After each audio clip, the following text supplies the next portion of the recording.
November 1943. In the middle of the Atlantic Ocean, an American fleet sails in absolute secrecy.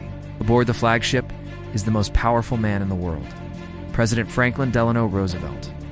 But the greatest danger doesn't come from the Nazi U-boats infesting the waters. It comes from one of his own escort ships. This is the unbelievable but true story of the USS William D. Porter, the unluckiest, most dangerous, and most disastrous warship in the history of the U.S. Navy. If you love incredible true stories that defy imagination, subscribe to the channel now. Leave a like, turn on the bell, and a comment to support this project. Every gesture is essential. What if a single, stupid mistake could have changed the outcome of World War II? What if a warship, haunted by an almost comical streak of bad luck, had nearly decapitated the Allied High Command? To understand the enormity of this story, we must go back to 1943. The war is at a turning point. Roosevelt, British Prime Minister Winston Churchill, and Soviet leader Joseph Stalin are set to meet for the first time all together. The meeting, the Tehran Conference, is top secret. It's where the invasion of Europe will be planned. D-Day. But first, Roosevelt must cross the Atlantic, a graveyard of ships patrolled by German U-boats. For this vital mission, the mighty battleship USS Iowa is chosen, transformed into a veritable floating bunker. Escorting it is a fleet of destroyers. Among them, a brand new ship on its first major assignment, the USS William D. Porter. The bad luck of the Willie D, she was called, manifested immediately.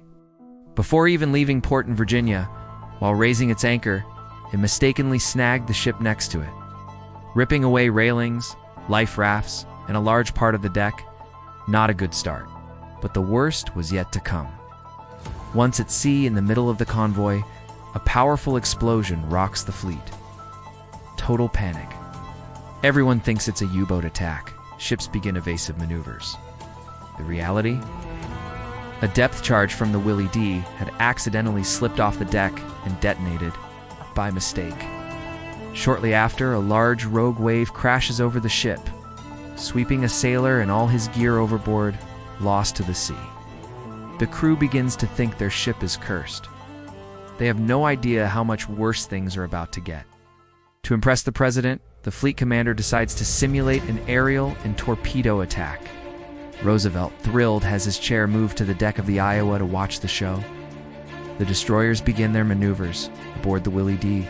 The torpedo officer orders the simulated launch.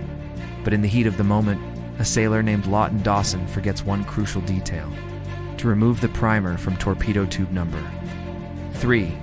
The order is given. 3 dummy torpedoes exit the tubes, and a 4th, real, armed, and lethal one shoots out of the water, heading straight for the middle of the USS Iowa, towards the President of the United States. On board the Willie D, all hell breaks loose. Radio silence is absolute. They start sending light signals to the Iowa, but they get the code wrong.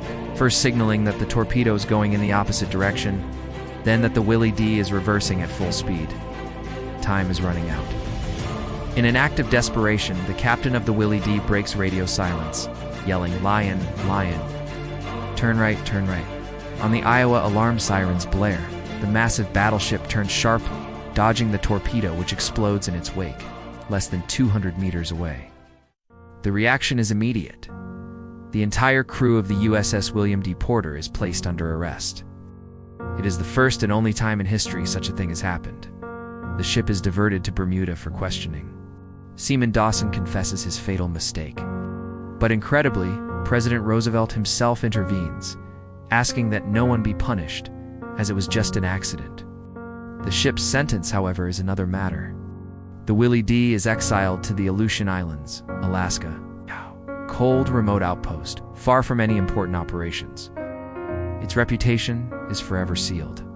From that day on, any ship that passes it greets it over the radio with a single phrase: "Do you and shoot. We're Republicans."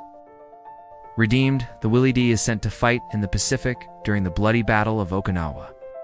And here, she fights valiantly, shooting down several enemy planes. It seems the curse is finally over. But fate has one last, unbelievable joke in store. On June 10, 1945, a single, old, damaged kamikaze plane heads for the ship. It is hit, but instead of crashing onto the deck, it plunges into the sea right next to the hull. The crew breathes a sigh of relief, but the plane doesn't stop. It continues its run underneath the ship, and there it explodes. The underwater detonation lifts the entire ship out of the water, breaking its keel. The unluckiest ship in the Navy, having survived everything, is sunk by an enemy that had already missed it. After 3 hours, with not a single casualty, the USS William D sinks forever. Was it bad luck? Incompetence? Proof that sometimes reality is far stranger than the most absurd fiction? The story of the Willie D remains an incredible warning of how a single mistake, a moment of distraction, can almost change the course of history. Subscribe to the channel to discover more true stories the world tried to forget.